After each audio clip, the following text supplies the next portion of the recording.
नमस्कार विद्यार्थी मित्रांनो, माझं नाव प्रशांत सोनुने आणि स्वागत आहे तुमचं माझं YouTube channel ITI instructor Prashant वरती. मित्रांनो, जवळपास सर्व इलेक्ट्रिशियनच्या विद्यार्थ्यांना वायरिंग करता येते आणि ITI मध्ये प्रवेश घेण्याचा मागचा उद्देशच त्यांचा असतो, त्यांना वायरिंग शिकायची असते. पण याच वायरिंग वरती कॉम्पिटिटिव्ह एक्झाम असो किंवा आपले जे CBT एक्झाम असते याच्यावरती चांगल्या प्रकारचे प्रश्न MCQच्या फॉर्ममध्ये विचारले जातात. त्याचबद्दल आपण इलेक्ट्रिशियन फर्स्ट इयरचं जे 8वं मॉड्यूल आहे बेसिक वायरिंग प्रॅक्टिसेस, याला मी 4 पार्टमध्ये टोटल डिवाइड केलेलं आहे आणि त्या 4 पार्टपैकी आजच्या व्हिडिओमध्ये आपण पहिल्या पार्टमध्ये डिस्कस करणार आहोत. या आधीचे सगळे मॉड्यूल इलेक्ट्रिशियन फर्स्ट इयर आणि सेकंड इयरचे मी माझ्या चॅनलवरती अपलोड केलेले आहेत. जर तुम्ही ते बघितले नसेल तर आधी ते सर्व बघून घ्या आणि कारण ते सगळे मोस्ट इम्पॉर्टंट MCQ जे की तुम्हाला CBT एक्झाममध्ये येऊ शकतात. आजच्या व्हिडिओला आपण सुरू करूया. बघा, पहिला प्रश्न काय म्हणतो, हाऊ कंड्यूट पाईप स्पेसिफाईड. म्हणजे जे तुमच्या घरी बघा आपण जी वायरिंग असते ना, आता वायरिंग मध्ये बघा एक असते अंडरग्राऊंड वायरिंग, जे आपण आता मॅक्झिमम ठिकाणी अंडरग्राऊंड वायरिंग करतो, आणि एक असते सरफेस वाली वायरिंग म्हणजे केसिंग केपिंग वाली. पण जी अंडरग्राऊंड वायरिंग करतो किंवा पाईपच्या आतमध्ये जे वायरिंग करतो, जसं आता बघा अंडरग्राऊंड वायरिंगचे 2 टाईप आहेत, एक असतं कन्सिल्ड कंड्यूट आणि एक असतं सरफेस कंड्यूट. जर तुमच्या भीतीवरती तुम्ही पाईप ठोकले त्याला सरफेस कंड्यूट म्हणतो, आणि भीतीच्या आतमध्ये टाकले म्हणजे प्लस्टर वगैरे करून जर लावलं त्याला आपण काय म्हणतो असतो, कन्सिल्ड कंड्यूट वायरिंग म्हणतो. मग आता त्यांनी काय विचारलं की जो कंड्यूट वायरिंगसाठी जो पाईप वापरतो, बघा तुम्ही अशी नळी बघितली असेल, असा पाईप आपण त्या याच्यासाठी वापरत असतो. हा पाईप काय करतो, आपण एक तर भीतीवरती टाकतो किंवा भीतीच्या आतमध्ये टाकतो. मग त्यांचं म्हणे हा जो पाईप आहे ना, तर या पाईपचा कशा स्पेसिफाय केला असतं. आपण जसं बघा आपण वायर म्हणतो, cable 2 metre cable, 3 metre cable. मग तसं हा वायर कशामध्ये स्पेसिफाय केला असतो, याची साईज. तर बघा, जो कोणताही जर का तुम्ही सर्क्युलर शेप बघितला किंवा कोणताही पाईप बघितला ना, त्याची एक ओडी असते. ओडी म्हणजे आउटर डायमीटर, म्हणजे ही ज्याची बाहेरची डायमीटर दिसते त्याला ओडी म्हणतो. जे आयडी असते म्हणजे हे असते इनर डायमीटर, म्हणजे आतला आयडी असते, आणि वॉल थिकनेस असते म्हणजे तो किती जाड आहे. आता बघा, आपण सहसा जी वायरिंग करताना जास्त जाडीचा वापरत नाही, कारण आपल्याला फक्त त्यातून काय द्यायचं असतं, वायर्स न्यायचे असतात. जास्त जाडीचे आपण जास्त जाडीचा पाईप कुठं वापरतो बघा, तुम्ही जर का ज्या ठिकाणी नळ फिटिंग वगैरे करता, पाईप फिटिंग ज्या ठिकाणी तुम्हाला पाणी वगैरे वाहून न्यायचंय त्या ठिकाणी तुम्ही जास्त याचा वापरता. मग त्यांनी जो कंड्यूटवाला पाईप आहे ना, तो कशामध्ये स्पेसिफाय केला असतो हे विचारलं. तर कंड्यूटवाला पाईप जो असतो ना, जी आपण जी ओडी असते याची, म्हणजे याची आपण म्हणतो बघा 2.5 इंचचा पाईप आहे, 2 इंचचा पाईप आहे. मग याच्या साईजवरती, त्या पाईपच्या साईजवरती डिपेंड करत असतं, म्हणजेच त्याच्या ओडीवरती डिपेंड करत असतं की त्या कंड्यूट पाईपची काय साईज किती आहे. मग आता इथे क्वेश्चन बघा, लेंथ इन मीटर. मीटर म्हणजे त्या पाईपला आपण म्हणतो का 2 इंचीचा पाईप, म्हणजे 2 इंची लेंथ असते की नाही, 2 इंची त्याची जाडी असते. बघा, जाडी म्हणजे तो त्याची टोटल म्हणजे आउटर डायमीटर किती मोठा आहे. मग हा पण नाही येणार. वॉल थिकनेस वरती डिपेंड करत नाही. नंतर इनर डायमीटर आणि आउटर डायमीटर, म्हणजे 2 ऑप्शन तर कटले, पण एक इनर डायमीटर आणि एक आउटर डायमीटर. तर जोही आपण पाईप स्पेसिफाय करतो त्याला ओडी म्हणजे आउटर डायमीटरच्या मदतीनं स्पेसिफाय करत असतो. म्हणजे ऑप्शन नंबर काय याचं डी या प्रश्नाचं बरोबर उत्तर आहे. नंतरचा प्रश्न बघा, क्वेश्चन नंबर दुसरा काय म्हणतो, what is a fusing factor of rewirable fuse. आता फ्युजिंग फॅक्टर म्हणजे काय असतं बघा. आता काय असतं, एखादा रिवायरेबल फ्यूज आहे. आता जर समजा एखादा फ्यूज असेल तर फ्यूज आपण कशासाठी वापरतो रे, की जर त्यांना शॉर्ट सर्किट झालं किंवा काही फॉल्ट झाला, त्या फॉल्टी कंडिशनमध्ये काय व्हायला पाहिजे, ऑपरेट व्हायला पाहिजे आणि त्यांना सर्किट ब्रेक करायला पाहिजे. मग काय होतं की फ्युजिंग फॅक्टर म्हणजे काय असतं माहिती का, फ्युजिंग फॅक्टर याला आपण काय म्हणतो की सर्वात आधी फ्युजिंग फॅक्टरचा फॉर्म्युला सांगतो मी तुम्हाला. करंट रेट म्हणजे बघा, त्या फ्यूज आपण म्हणतो बघा 16 एम्पियरचा फ्यूज आहे. किती एम्पियरचा फ्यूज आहे, 16 एम्पियरचा. आपण घरामध्ये नॉर्मल समजा 16 एम्पियरचा फ्यूज बसवला. मग आपण काय म्हणतो की फ्युजिंग फॅक्टरचा फॉर्म्युला काय तो बघा, करंट रेटिंग कॅपॅसिटी.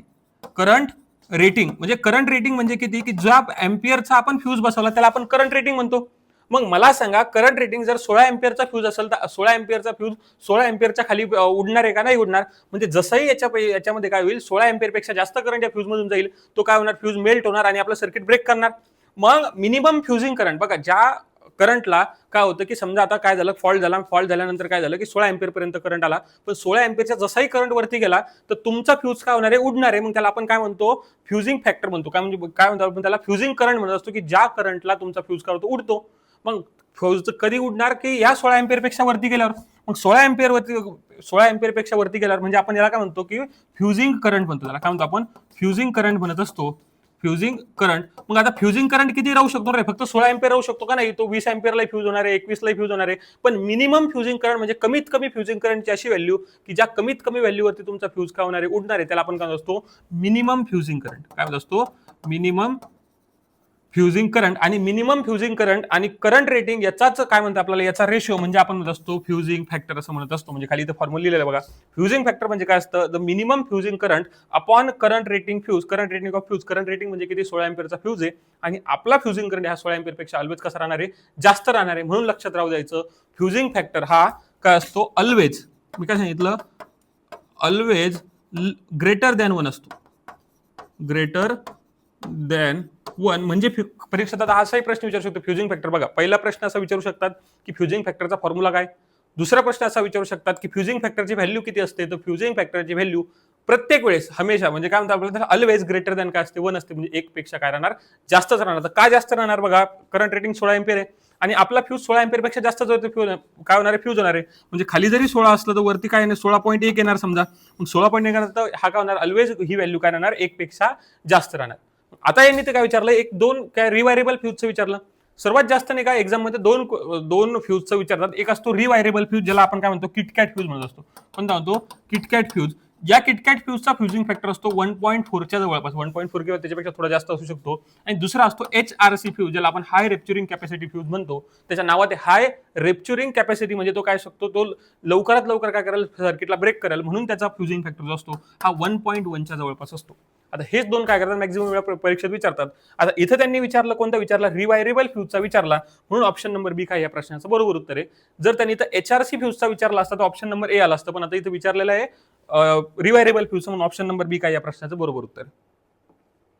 नंतर बघा काय विचारलं, काय क्वेश्चन नंबर तिसरा काय म्हणतो, what is the purpose of काय underwriter knot for the pendant holder connection. काय असतं माहितीये का, जर तुम्ही बघितलं असेल तर त्यांनी आता अर्थ सांगतो पहिले. जे होल्डर आपण लावतो, पेंडेंट होल्डर म्हणजे लटकणारं जे होल्डर असतं, त्या होल्डरच्या आतमध्ये त्यांनी म्हणलं काय, त्या जे कॅप बसवत नाही कॅपच्याही आतमध्ये आपण गाठ का बरं बांधतो. आता गाठ कधी बांधतो, बघा ही अशी कॅप असते होल्डरची. आता डायरेक्ट आपण सरळ सरळ अशी गाठ बांधतो इथं.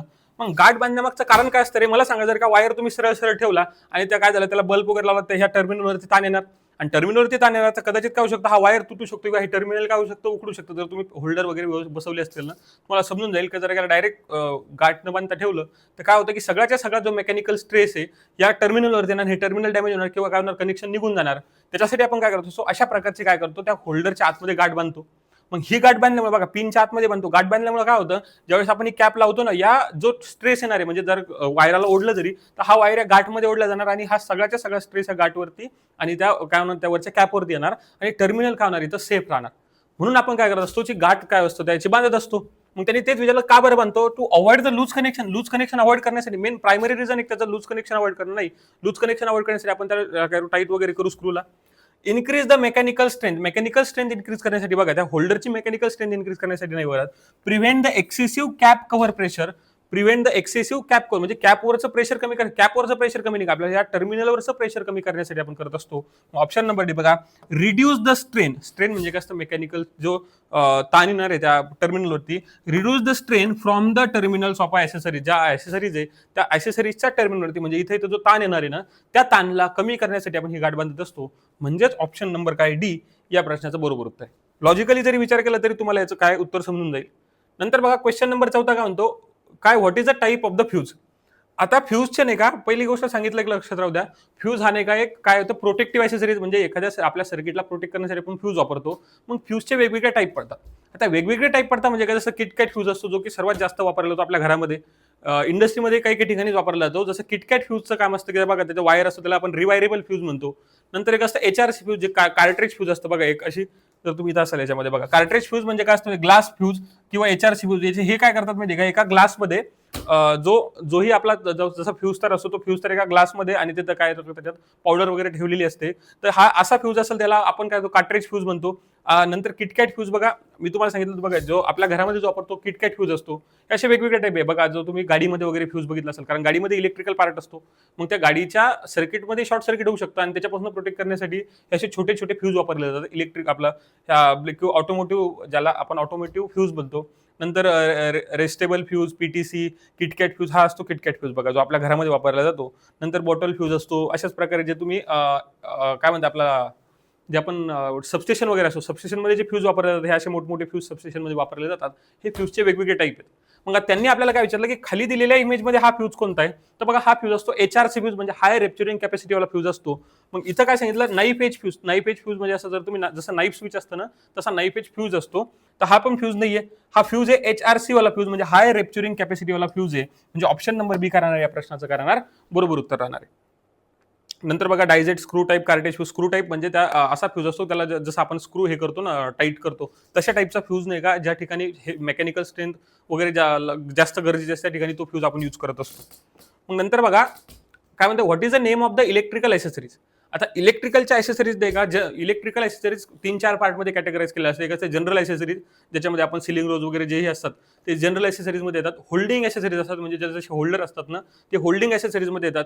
एक असतात प्रोटेक्टिव्ह ॲसेसरीज. प्रोटेक्टिव्ह ॲसेसरीज म्हणजे तुमच्या घरातले फ्यूज, एमसीबी, आरसीबी, ईएलसीबी ह्या प्रोटेक्टिव्ह ॲसेसरीजमध्ये येतात. त्यांनी काय विचारलं की हा जो इथं जे दिसलं ना इथं, हे म्हणजे ही जी ॲसेसरीज ही काय. मग ॲसेसरीज काय आहे तर सर्वात आधी बघा तुम्ही, हा नाही का होल्डर सारखा दिसून राहिला आणि इथं स्क्रू आहेत, म्हणजे स्क्रू टाईप. म्हणजे आपण काय करणार बघा, ज्या जुन्या काळात जे मोठमोठे बल्ब होते ना, त्या आता नॉर्मली आपल्या बल्बचं वेट कमी म्हणून आपण काय करतो त्याला एक म्हणजे डायरेक्ट सिंगल याच्यामध्ये तो अडकतो बल्ब, तुम्ही एकदा फिरवला काढून जातो. पण जे हेवी बल्ब असतात त्या हेवी बल्ब तेवढ्या याच्यावरती त्याला स्ट्रेंथ पुरणार नव्हती, कारण तो पडला असता. त्याच्यासाठी काय करायचे, जसं आपण स्क्रू टाईट करतो त्या स्क्रू टाईपमध्ये नाही का बल्ब यायचे आणि स्क्रू टाईपचे होल्डर राहायचे. मग त्या होल्डरला आपण काय म्हणायचं माहिती आहे का, ह्या म्हणजे तसं बघितलं या होल्डरचं नाव आहे एडिसन स्क्रू टाईप होल्डर. कोणता हा एडिसन स्क्रू टाईप होल्डर. जो आपण लटकवतो त्याला पेंडंट होल्डर म्हणतो. जसं मी तर साईडला दिलेलं आहे बघा, बघा असा हे ब्रॅकेट राहायचं त्याचं, आणि या ब्रॅकेटमध्ये नाही का असा बल्ब आपण काय करायचो फसवायचो, याला म्हणतो आपण एडिसन स्क्रू टाईप होल्डर.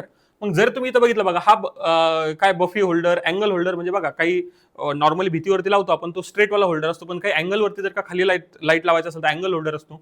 मग हा अँगल होल्डर असतो. पेंडंट होल्डर म्हणजे जो होल्डर आपण लटकवतो ना त्याला आपण पेंडंट होल्डर म्हणतो. बॅटन होल्डर, नंतर मल्टीपेंडंट होल्डर. मल्टीपेंडंट होल्डर म्हणजे काय की जब असा तुम्ही होल्डर बघितला असेल त्या होल्डरला नाही का लटकवतो पण साईडला पिन खोसायचं ऑप्शन असतं, मग त्याला आपण काय म्हणतो मल्टीपेंडंट होल्डर.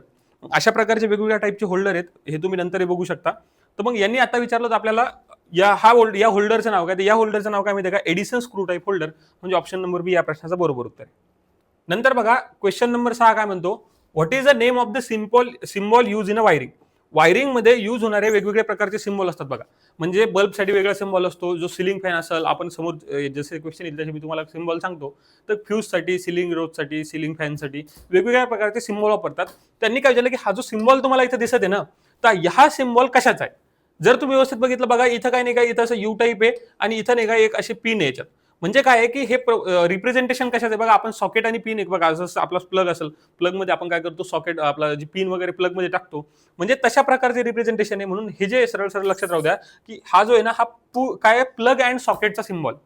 कशाचा सिम्बॉल आहे हा, प्लग अँड सॉकेटचा सिम्बॉल आहे. म्हणजे ऑप्शन नंबर डी या प्रश्नाचं बरोबर उत्तर आहे. पण बाकीचे सिम्बॉल बघा जे सर्वात जास्त इलेक्ट्रिकल मध्ये वापरले जातात, जर असं तुम्हाला स्विच बघा, हा ओपन स्विचचा सिम्बॉल आहे, हा स्विच क्लोज असतानाचा सिम्बॉल आहे, हा सेलचा सिम्बॉल आहे, आणि जर असे नंबर ऑफ सेल एकत्र कनेक्ट केले तर बॅटरीचा सिम्बॉल बनतो, हा डायोडचा सिम्बॉल, रेझिस्टन्सचा, एलडीआरचा.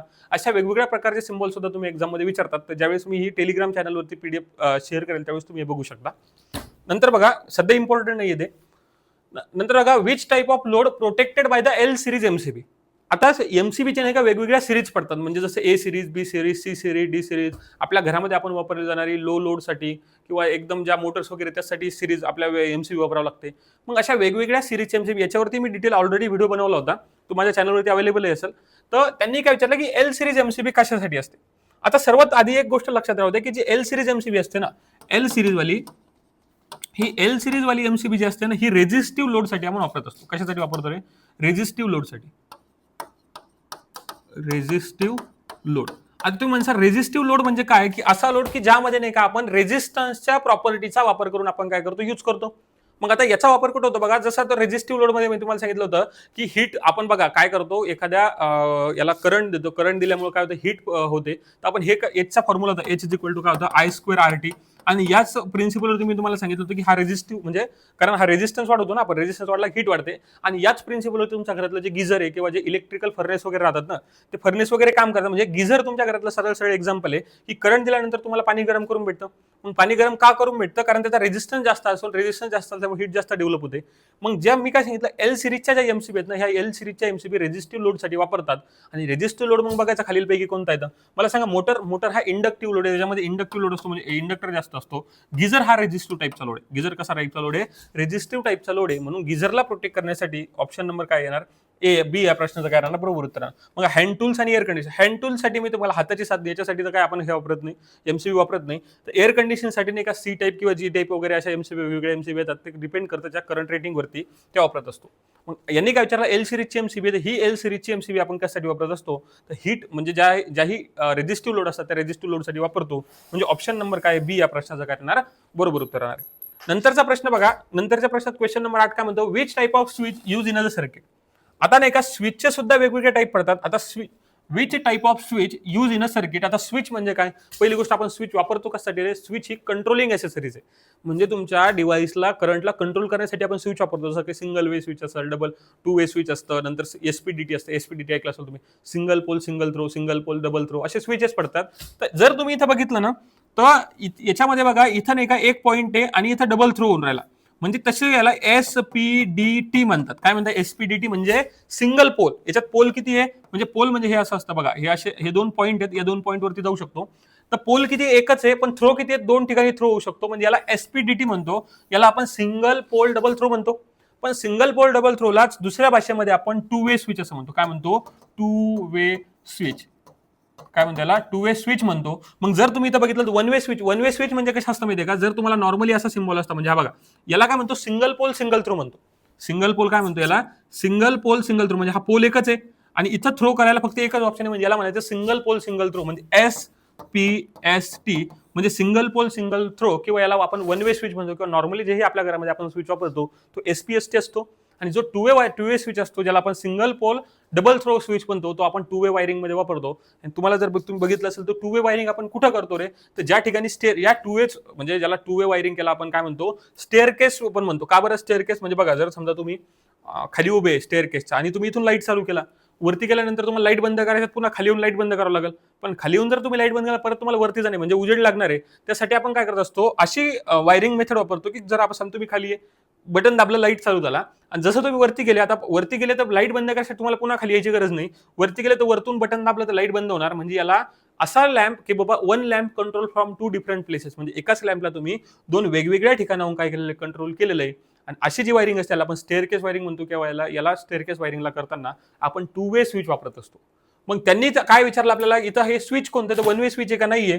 2 वे स्विच आहे का, हो 2 वे स्विच आहे. म्हणजे ऑप्शन नंबर बी काय आहे, या प्रश्नाचं बरोबर उत्तर आहे. मग इंटरमिडिएट स्विच असतं ना, इंटरमिडिएट जसं मी सिंगल पोल सिंगल थ्रो, बघा हे नॉर्मली स्विच झालं, single pole single throw. Intermediate असतं तिथं 4 ऑप्शन येतात, म्हणजे 4 टर्मिनल असतात आणि 4 टर्मिनल एका मधात लावतात. ज्यावेळेस आपण 1 lamp control from 3 different places असतं, किंवा एकाच लॅम्पला तुम्हाला 3 वेगवेगळ्या ठिकाणाहून कंट्रोल करावं लागतं, त्यावेळेस आपण इंटरमिडिएट स्विच आणि 2 काय करत असतो आपण, हे जे 2 वे स्विच हे वापरत असतो. याची डायग्राम समोर असेल तर मी दाखवेल तुम्हाला. म्हणजे हे झालं. हे पण नाहीये मल्टी पोझिशनल स्विच. आता मल्टी पोझिशनल स्विच म्हणजे काय असतं बघा, जर तुम्ही मल्टी पोझिशनल म्हणजे सिलेक्टर स्विच बघितलं असेल, जसं कूलर असतं आपलं, काय असतं, कूलरची मोटर असते. मग कूलरच्या मोटरचे समजा 3 ते 4 स्पीड आहे. तुम्ही करता पहिल्या याच्यावरती ठेवलं तर स्पीड कमी असते, दुसऱ्या याच्यावर ठेवलं स्पीड जास्त होते, आणि तिसऱ्या याच्यावर ठेवलं सर्वात जास्त होते. म्हणजे याला मल्टी पोझिशनल स्विच म्हणतात. म्हणजे बघा, एक काय तो पोल तर एकच आहे, पण याच्यात नाही का मल्टिपल पोझिशन असतात. मग याला आपण मल्टी पोझिशनल स्विच म्हणतो. पण इथं दिसायला मी तुम्हाला सांगितलं की हा एसपीडीटी आहे, single pole double throw switch, ज्यालाच आपण 2 वे स्विच सुद्धा म्हणतो. नंतर बघा question number, what is the effect of low current rated cable using in a connect of higher load.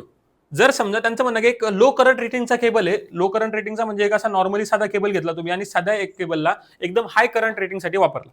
For example सांगतो, तुम्ही जर का सर्वात ही जास्त गोष्ट नोटीस केली असेल, बघा आपण आपल्या घरामध्ये नॉर्मल सॉकेट असतो, नॉर्मल सॉकेटवरती आपण काय करतो, गिझर लावतो. आता गिझर लावतो किंवा आपण हिटर लावतो. मग ते काय होतं, काही दिवसांनी ते काय होतं, तो प्लग काय होतो, वितळून जातो. का वितळतो, त्याच्या मागचं महत्वाचं कारण असं असतं की जो गिझर असेल किंवा तुमचं जे काही आपण ज्याला हिटर म्हणतो, त्या हिटरची नाही का रेटिंग, करंट रेटिंग जास्त असते. आणि जो केबल तुम्ही त्या सर्किटमध्ये त्या सॉकेटमध्ये वापरलेला आहे, तो केबल काय असतो, कमी रेटिंगचा असतो, किंवा त्याच्या करंट कॅरिंग कॅपॅसिटीज कमी असते. मग त्याच्यामुळे काय होतं की तो केबलमधून जास्त करंट गेल्यामुळे हीट डेव्हलप होते. हीट डेव्हलप झाल्यामुळे काय होतं, तो केबल डॅमेज होतो. हे तुम्ही आपल्या घरातही बघतो, आपण नॉर्मली असंच होतं. मग त्याच्यासाठी आपल्याला काय करावं लागतं की एक सेपरेट 2.5 mm चा वायर म्हणा, किंवा एक सेपरेट पॉवर सर्किट, किंवा आपण पॉवर प्लेट म्हणतो की पॉवर प्लेट आपल्याला काय करतो, साईडला काढावं लागते आणि त्याच ठिकाणी गिझर लावावं लागतं.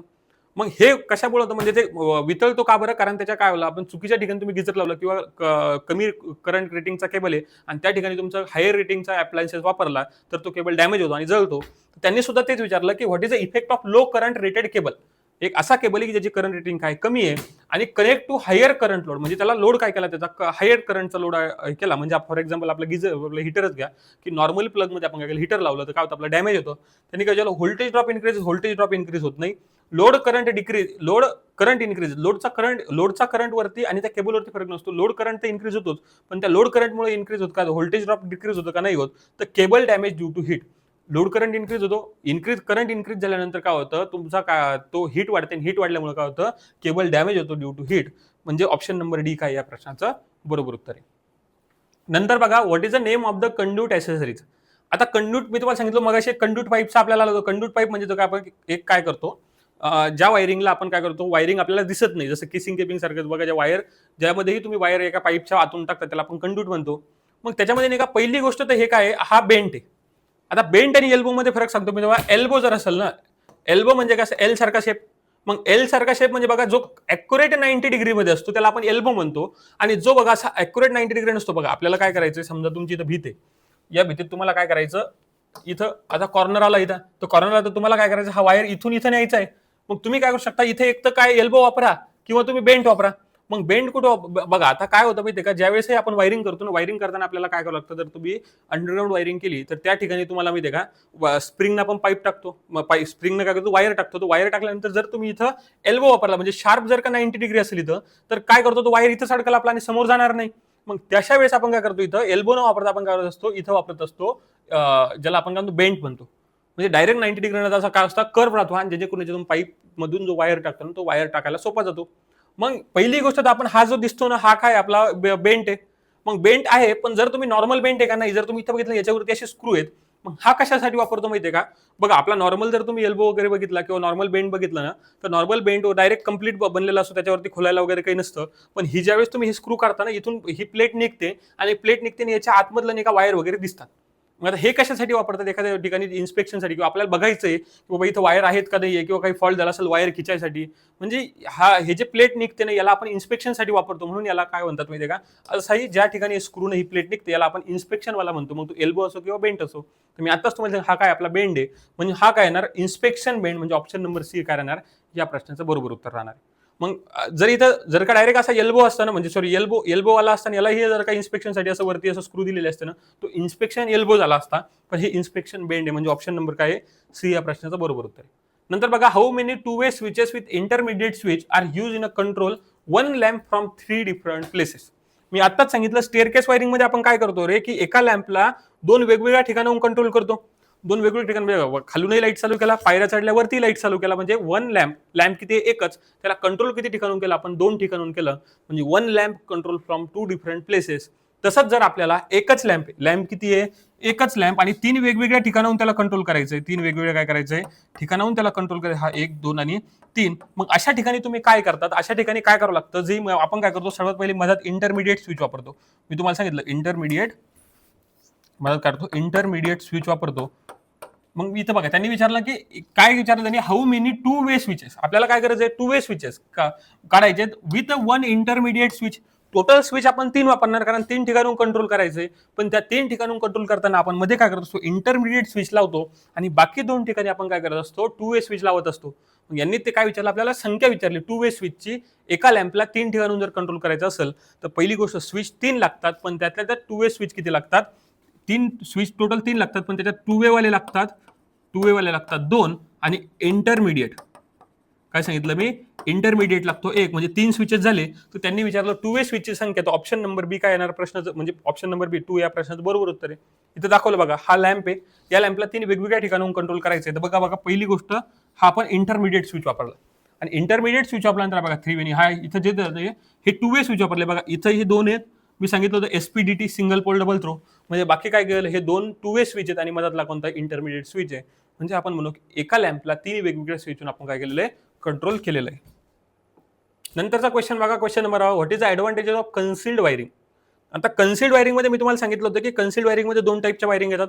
एक असं सरफेस कन्सिल्ड कंड्यूट वायरिंग, म्हणजे कन्सिल्ड कंड्यूट वायरिंग मध्ये 2 टाईप राहतात, सरफेस कंड्यूट आणि कन्सिल्ड कंड्यूट. त्याच्यापैकी कन्सिल्ड वायरिंग जी असते ना, कन्सिल्ड वायरिंग, जी ही वायरिंग तुम्ही अंडरग्राऊंड करता, जसं की आपल्या घरामध्ये बघा आपण काय करतो, जसं भिंतीला प्लस्टर करायचं आपण काय करतो, झरी मारून पाईप आतमध्ये टाकून प्लस्टर करून घेतो, त्याला आपण कन्सिल्ड कंड्यूट वायरिंग म्हणतो. या एक्झाम्पल मध्ये दाखवलं बघा, हा काय डिस्ट्रीब्युशन बॉक्स आहे, इथून काय केलं आपण, इकडे अशी वायरिंग केलेली आहे भिंतीला झऱ्या मारून, ती याला कन्सिल्ड कंड्यूट वायरिंग बनते.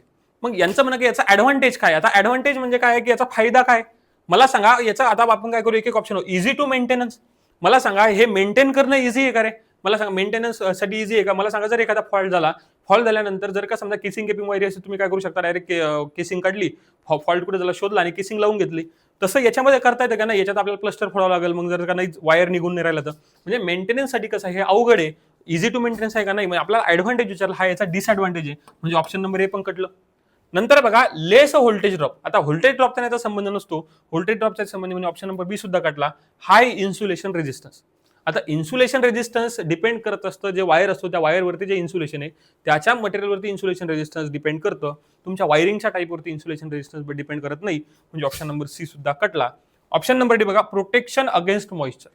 बरोबर. आता काय सांगितलं, प्रोटेक्शन अगेन्स्ट मॉइश्चर म्हणजे जेही पाणी वगैरे लागणार आहे किंवा जे भीतीत पाणी वगैरे असेल त्याच्यापासून आर्द्रतेपासून काय करतो, संरक्षण करतो. तर बरोबर आहे ना. मला सांगा, पाईप टाकला, पाईपच्या आतमध्ये तुमचा वायर आहे, तुमच्या वायरला मॉइश्चर लागणार आहे का नाही लागणार, कारण त्या पाईपनं काय केलं, त्याला प्रोटेक्ट केलेलं आहे.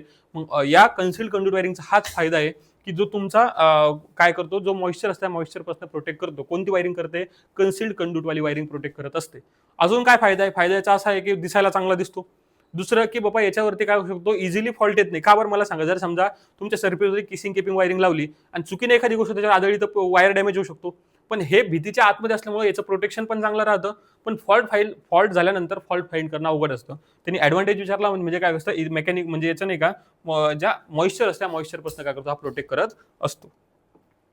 नंतरचा क्वेश्चन बघा, what is the name of the diagram. डायग्रामचं नाव काय आहे. आता बघा, ज्यावेळेस तुम्ही काय करता, वायरिंग तुम्हाला करायची असते, वायरिंगच्या नाही का स्टेजेस असतात. आता स्टेजेस म्हणजे कसं, एखादं घर आहे समजा एका रूमची, सर्वात आधी तुम्हाला नाही का लेआउट इन्स्टॉलेशन प्लॅन करावा लागतो. आता इन्स्टॉलेशन प्लॅन मध्ये काय असतं की जी रूम आहे समजा, आता बघा ही रूम आहे, ही तुमचा ऑफिस एरिया आहे, नंतर हा इथं काय तुमचा इथं बेडरूम आहे, इथं हॉल आहे किंवा इथं रिसेप्शन आहे, इथं ऑफिस 2 आहे, इथं किचन आहे. मग अशा वेगवेगळ्या याच्यावरती बघा, जसं तुमचा इंजिनियर तुम्हाला प्लॅन काढून देतो ना, सिव्हिल इंजिनियर तुम्ही रूमची साईज सांगतो, पण इलेक्ट्रिकल इन्स्टॉलेशन प्लॅन मध्ये आपल्याला काय करायचं, कुठं लाईट लावणार आहे आपण, नेमकं त्याचं वायरिंग कुठून जाणार किंवा या सप्लायला मेन हे कुठून भेटणार. म्हणजे ज्यावेळेस इन्स्टॉलेशन रूम वाईज आपण काय करतो, डायग्राम करतो आणि तिथे कोणकोणत्या ऍक्सेसरीज आपण लावणार आहे किंवा कोणकोणत्या गोष्टी आपण लावणार ते जिथे दाखवतो त्याला इन्स्टॉलेशन प्लॅन म्हणतात. मग इन्स्टॉलेशन प्लॅन नंतर बघा एक लेआउट डायग्राम असेल. लेआउट डायग्राम मध्ये आपण काय करतो की जे पुश आउट म्हणजे आपलं जे समजा पॅनलचं पकडू, स्टार्ट पुश बटन कुठं असणार आहे, नंतर एनो कुठं असणार आहे किंवा रनिंग वाला लाईट कुठं असणार आहे, त्याच्यानंतर काय की जे पोझिशन स्विच आहे ते कुठं असणार आहे, हे ज्याच्यात दाखवतो त्याला आपण लेआउट प्लॅन म्हणतो. त्याच्यानंतर ज्याच्यामध्ये वायरिंग डायग्राम दाखवतो, ऍक्च्युअल मध्ये वायर कसे कसे कनेक्ट झालेले आहेत ज्याच्यामध्ये आपण दाखवतो, म्हणजे वायरिंग कुठून गेली, एमसीबी बसनं कोणत्या सब सर्किटला गेली, त्यानंतर आरसीसीबी बसनं कुठे गेली किंवा इन्व्हर्टरची वायरिंग कशी आली, त्याला आपण वायरिंग डायग्राम म्हणतो. आणि त्याच्यानंतर शेवटची असते ज्याला सर्किट डायग्राम म्हणतो. ऍक्च्युअल मध्ये कंपोनंट कसे कनेक्ट करायचे, म्हणजे टू वे स्विचचे 2 पॉईंट आहेत, मग त्या पॉईंटला कुठे कनेक्ट करणार, म्हणजे फेजला कुठे कनेक्ट करणार, न्यूट्रल त्या पॉईंटला कुठे कनेक्ट करणार, हे ज्याच्यामध्ये दाखवतो त्याला आपण सर्किट डायग्राम म्हणतो. मग जर तुम्ही इथे व्यवस्थित बघितलं ना, तर याच्यामध्ये बघा आपला फेज कुठं कंट्रोल, हा बल्ब आहे, फेज नाही का पहिल्या पॉईंटला लागणार, जर जो न्यूट्रल पहिल्या पॉईंटला लागणार, जो लाईन आहे तो जो आपला एसपीडीटी स्विच आहे म्हणजे टू वे स्विच आहे त्याच्या मिड पॉईंटला लागणार, त्याच्यानंतर हे बाकीचं कनेक्शन. म्हणजे याच्यामध्ये ऍक्च्युअल मध्ये तुम्हाला सर्किट कसं कनेक्ट करायचं हे दाखवलेलं आहे. म्हणजे या डायग्रामला म्हणणार आपण सर्किट डायग्राम. याला काय म्हणणार आपण, सर्किट डायग्राम म्हणणार. इन्स्टॉलेशन प्लॅन मी तुम्हाला सांगितलं, चारीचे चारी एक्सप्लेन करून दिल्या आणि जसे जसे समोर क्वेश्चन तसं अजून एक्सप्लेन करतो.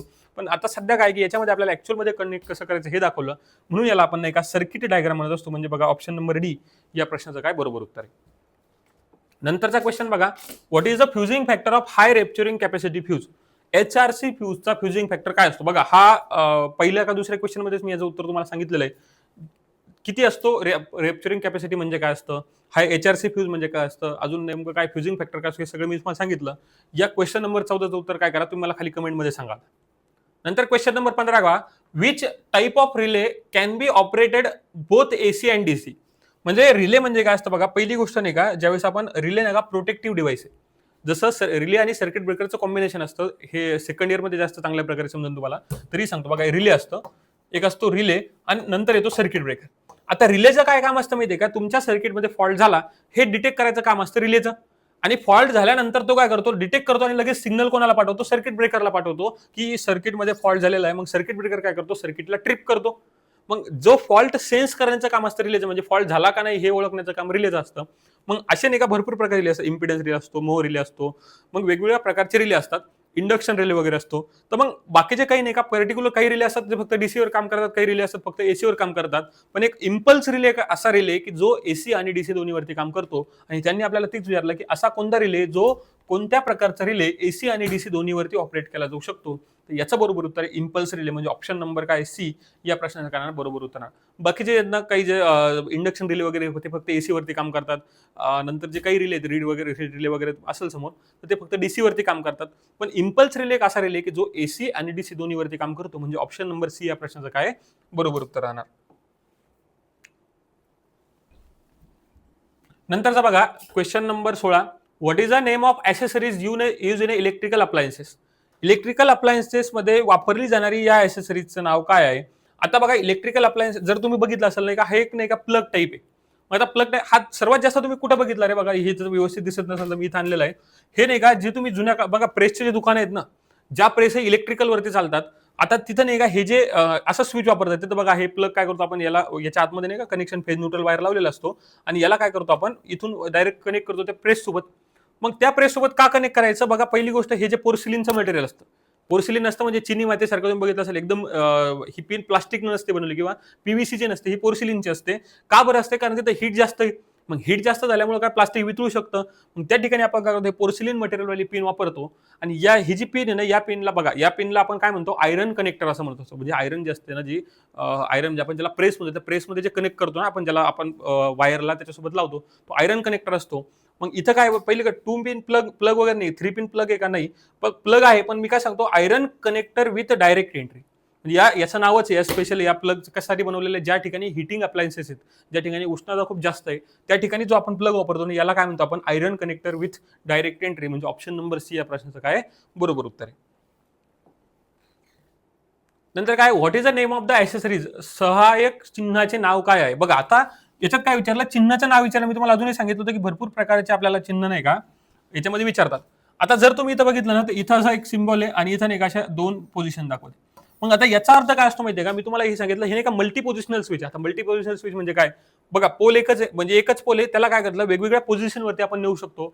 एक्झाम्पल पकडा, आपल्या घरात वापरलं जाणार हे काय, कूलरची मोटर. असा कूलरची समजा हे असते 1, इथे येतं समजा 2, इथे येणार 3 आणि इथे येणार समजा 4. जर तुम्ही समजा 1 वरती ठेवलं मोठं काय, कूलर जास्त स्पीडने फिरणार, 2 वरती समजा 1 वरती कमी स्पीडने फिरणार, 2 वरती ठेवलं जास्त स्पीडनं, 3 वरती ठेवलं त्याच्यापेक्षा जास्त स्पीडनं आणि 4 वरती ठेवलं सर्वात जास्त स्पीडने फिरणार, फॅन वगैरे असतो. मग असं जे स्विच असतं ना, त्याच्यामध्ये नाही का आपण पोझिशनला सिलेक्ट करू शकतो, याला मल्टी पोझिशनल स्विच म्हणते. आता मल्टी पोझिशनल स्विच म्हणजे बघा 1 2 3 4 असे 4 ऑप्शन आहेत. तर मग जसं याच्यामध्ये 2 ऑप्शन दिलेले आहेत, कदाचित भविष्यात अजून जास्त असू शकतात, पण हे जे स्विच आहे ना, याला आपण म्हणतो मल्टी पोझिशनल स्विच. पण बघा बेल पुश बटन आहे का, नाहीये. 2 वे स्विचचा आपण मगाशी सिम्बॉल दाखवला मी तुम्हाला, 1 वे स्विचचाही सिम्बॉल नाहीये. म्हणजे हा multi positional switch single pole. आता सिंगल पोल का बरं, मी एकच सांगितलं, हा एकच पोल असतो, त्या एकच पोल प्रत्येक पोझिशनवरती फिरवतो आपण, म्हणून याला मल्टी पोझिशनल स्विच मध्ये. तुम्ही बघा हे असं बघितलं असेल, याच्या मागाने का इलेक्ट्रॉनिक्समध्ये वगैरे जरी बघितलं, अशा मागाने का कनेक्शन दिलेलं असतं प्रत्येक पोझिशनसाठी, आणि तुम्ही नॉब फिरवला की काय करू शकता, पोझिशन सिलेक्ट करू शकता. हे सर्वात जास्त आपण नाही का आपल्या घरातल्या रेग्युलेटरमध्ये किंवा आपल्या याच्यामध्ये जे रेग्युलेटर वापरतो ना कूलरमध्ये, त्याच्यात सुद्धा वापरतो. नंतर बघा नंतरचा प्रश्न आहे, what is the purpose of the flexible cords in a domestic wiring. म्हणजे घरगुती वायरिंग म्हणजे लवचिक कॉर्डचा उद्देश काय असतो. आता फ्लेक्झिबल कॉर्ड म्हणजे काय, सरळ सरळ कॉर्ड म्हणजे लक्षात राहतं की आपण वायर जे वापरतो फ्लेक्झिबल वाले वायर वापरतो, ते कशासाठी वापरतो. आता ऑप्शन काय दिलेले आहेत की कनेक्टिंग वायर, काय permanent connection, run cable through holes and ceiling आणि कनेक्शन ट्रान्सपोर्टेबल अप्लायन्सेस. आता बघा आपण एक्सटेन्शन बॉक्स बनवतो किंवा एक्सटेन्शन बोर्ड बनवतो आपल्या घरामध्ये. समजा काय असतं की आपल्या भीतीवरती नाही का ऑलरेडी बोर्ड फिक्स केलेले आहेत, पण आपल्याला काय करायचं, एखादा असा अप्लायन्सेस आपल्याला लावायचं, मग त्यासाठी आपण एक्सटेन्शन बोर्ड वापरतो. मग एक्सटेन्शन बोर्ड वापरतो किंवा एखादा असा अप्लायन्स वापरतो, तर वायर कसा फ्लेक्झिबल वायर आहे. मग फ्लेक्झिबल वायर आपण कशासाठी वापरतो माहिती का, की तो अप्लायन्सेस आपल्याला कुठे लावता आला पाहिजे, सोबत तो अप्लायन्सेस उद्या उचलून ठेवायचं काम जरी पडलं तरी आपल्याला उचलून ठेवून ते पिन दुसरीकडे कनेक्ट करता आली पाहिजे. म्हणजे याच्यासाठी आपण फ्लेक्झिबल वायर वापरतो. तर त्यांनी पण काय विचारलं की काय, की घरगुती वायरिंगमध्ये लवचिक कॉर्ड्स कशासाठी वापरतात. तर लवचिक कॉर्ड्स आपण वापरतो कनेक्शन ऑफ ट्रान्सपोर्टेबल अप्लायन्सेस, म्हणजे कनेक्शन वाहतूक उपयोग करण्यासाठी. ट्रान्सपोर्टेबल अप्लायन्सेस म्हणजे एक्झाम्पल सांगतो, म्हणजे तुम्ही घरातलं मिक्सर आहे, घरातलं मिक्सर तुम्ही प्रत्येक वेळेस लावूनच ठेवता का, नाही लावून ठेवता. आपल्याला सध्या लावायचं, आपण काय करतो, देतो पिनवरती लावतो, काढून परत काय करतो, ठेवून देतो. म्हणजे असे अप्लायन्सेस जे तुम्हाला काय करू शकतात, तुम्हाला उचलून ठेवून द्यायचे, परमनंटली लावायचे नाहीत. ट्रान्सपोर्टेबल अप्लायन्सेस त्या ठिकाणी तुम्ही करू शकता. लवचिक कॉर्ड आपण ज्याला वायर म्हणतो, फ्लेक्झिबल वायर आपण तिथे वापरत असतो. म्हणजे ऑप्शन नंबर काय आहे, डी या प्रश्नाचं बरोबर होतं. बघा अशा प्रकारे आपण आजच्या लेक्चरमध्ये जवळपास 18 प्रश्न डिस्कस केले. बघा मॅक्झिमम विद्यार्थ्यांचा काय, इलेक्ट्रिशियनवाल्या विद्यार्थ्यांना नाही का वायरिंग वगैरे करता येते, पण वायरिंग रिलेटेड ज्या टेक्निकल टर्म्स असतात, ॲसेसरीज कोणत्या आहेत, होल्डिंग ॲसेसरीजचे टाईप काय आहेत, हे सगळे टाईप नाही का मॅक्झिमम जणांना माहिती नसतात. मग पण आता मी एक्झाममध्ये आपल्याला त्याच्यावरती क्वेश्चन विचारणार आहे, म्हणून तुम्हाला हे क्वेश्चन नाही का मोस्ट इम्पॉर्टंट क्वेश्चन आहेत. आता जसं मी तुम्हाला सांगितलं 4 पार्टमध्ये आपण डिवाइड केलं. आजच्या लेक्चरमध्ये आपण पहिला पार्ट डिस्कस केलेला आहे. अशाच प्रकारचे सर्व इलेक्ट्रिकल फर्स्ट इयरचे, सेकंड इयरचे व्हिडिओज हे मी माझ्या YouTube चॅनलवरती अपलोड केलेले आहेत आणि ते सगळे तुम्हाला चॅनलवरती दिसून जातील. अजून अशा प्रकारचे व्हिडिओ पाहिजे असेल तर या चॅनलला सबस्क्राईब करून ठेवा. हा व्हिडिओ आवडला असेल तर या व्हिडिओला लाईक करा आणि हा व्हिडिओ नक्की शेअर करा तुमच्या इलेक्ट्रिशियन वाल्या मित्रांना जे फर्स्ट इयरच्या CBT एक्झामला तयार होणार आहे. धन्यवाद.